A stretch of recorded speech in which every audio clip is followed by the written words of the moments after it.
Çinli yetkililer bir kampanya kapsamında Uygurları evlerinde kullandığı geleneksel mobilyaları değiştirmeye zorluyor. Mobilyaların yerine Çin kültürüne ait eşyaların, modern kanepelerin ve masaların geldiği ortaya çıktı. Kampanyaya katılmayan Uygurların fişlendiği ve toplama kamplarına götürülme riski olduğu belirtildi. Özgür Asya Radyosu'nun haberine göre Kaşgar şehrinde başlatılan 3 Haber kampanyasıyla Uygurların evinde etnik kökene ait dini değerleri hatırlatıcı kilim, halı, minder ve seccade gibi eşyaların atılmaya zorlandığı ve bunların modern kanepe, yatak ve masa gibi eşyalarla değiştirildiği belirtildi.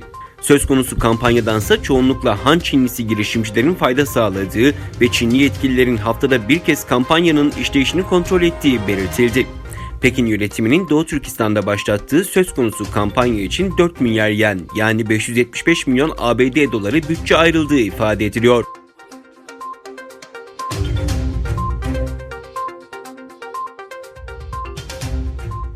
Kayseri'de Doğu Türkistan'da yapılan Sağlık ve Yaşam İhlalleri Konferansı düzenlendi. İsa Yusuf Alptekin Vakfı Başkanı Doçent Doktor Ömer Kul, Kayseri Tabip Odası ve Bağımsız Doğu Türkistanlılar Derneği tarafından Erciyes Üniversitesi Sabancı Kültür Sitesi'nde düzenlenen konferansta Doğu Türkistan'da yaşanan zulme müdahale edilmediği takdirde çok daha büyük kıyımların yaşanacağı söylendi. Doktor Ömer Kul, bugün kamplarda olanların birçoğu camide namaz kıldığı içindir.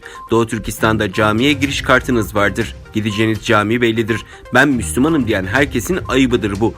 Bunun insanlıkta hiçbir şekilde yeri yoktur dedi. Doğu Türkistan Vakfı Başkanı Doktor Mühittin Can Uygur ise insanlık adına utanç verici bir hal almakta olan Doğu Türkistan'daki bu kampların bir Türk, Müslüman, insan, baba ve hekim olarak her gün yüreğini dağladığını kaydetti.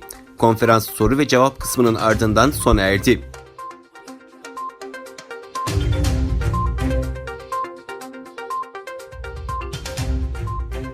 Hollanda ve Avustralya'dan gelen misafirler Doğu Türkistan Enformasyon ve Kültür Merkezi'ni ziyaret etti. Hollanda'da yaşayan Eysa Karahacı, Recep, Abdikim'le Avustralya'dan gelen Hörgil Hanım ve kızları 9 Ocak tarihinde Etik Merkezi'ni ziyaret etti. Ziyarette Etik Başkanı Abdülcelil Karakaş, merkezin medya ve film çeviri çalışmaları hakkında bilgi verdi. Misafirlerse Doğu Türkistan Enformasyon ve Kültür Merkezi'nin çalışmalarını takdir etti ve bundan sonra daha çok maddi ve manevi desteklerde bulunacağı sözünü verdi.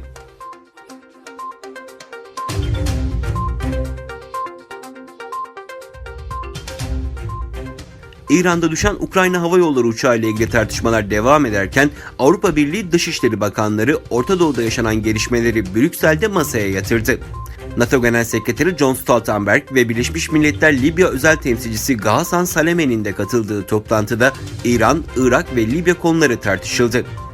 Toplantının ardından düzenlenen basın toplantısında konuşan Avrupa Birliği Dış İlişkiler Yüksek Temsilcisi Josep Borrell, Orta Doğu'da istikrarın sağlanması için daha fazla çaba sarf edeceklerini ve birlik ve beraberlik içinde hareket ettiklerinin sinyalini verdi.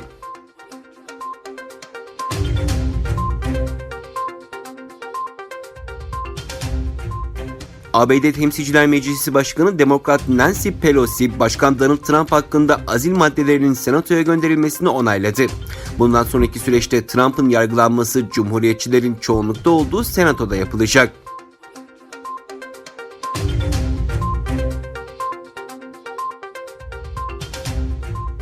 Pakistan'ın Afganistan sınırına yakın Belucistan eyaletindeki Quetta kentinde bir camide akşam namazı sırasında düzenlenen intihar saldırısında biri polis en az 15 kişi hayatını kaybetti. Saldırıda 19 kişi de yaralandı. Quetta Emniyet Müdürü Abdülrezzak Çima, yaralılardan bazılarının hayati tehlikesinin devam ettiğini dile getirdi. Görgü tanıkları yaklaşık 60 kişinin patlamanın yaşandığı medresenin mescidinde akşam namazı kılmak için hazır bulunduğunu anlattı.